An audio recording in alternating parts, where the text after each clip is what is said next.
What's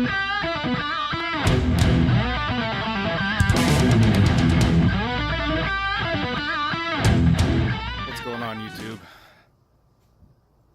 Summer's just about here. It's beautiful. It's like, it was 90 degrees today, so a little hot, but it feels great. But a while back, I found a company that modified Challengers.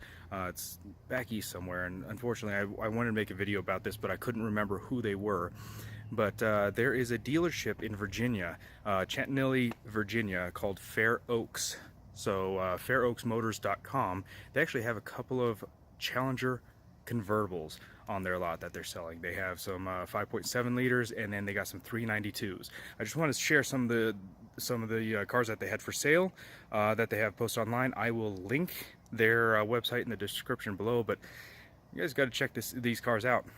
I don't know if I'm a fan of them yet or not. I mean, I'd have to see one in person, but the idea is pretty cool. Check it out.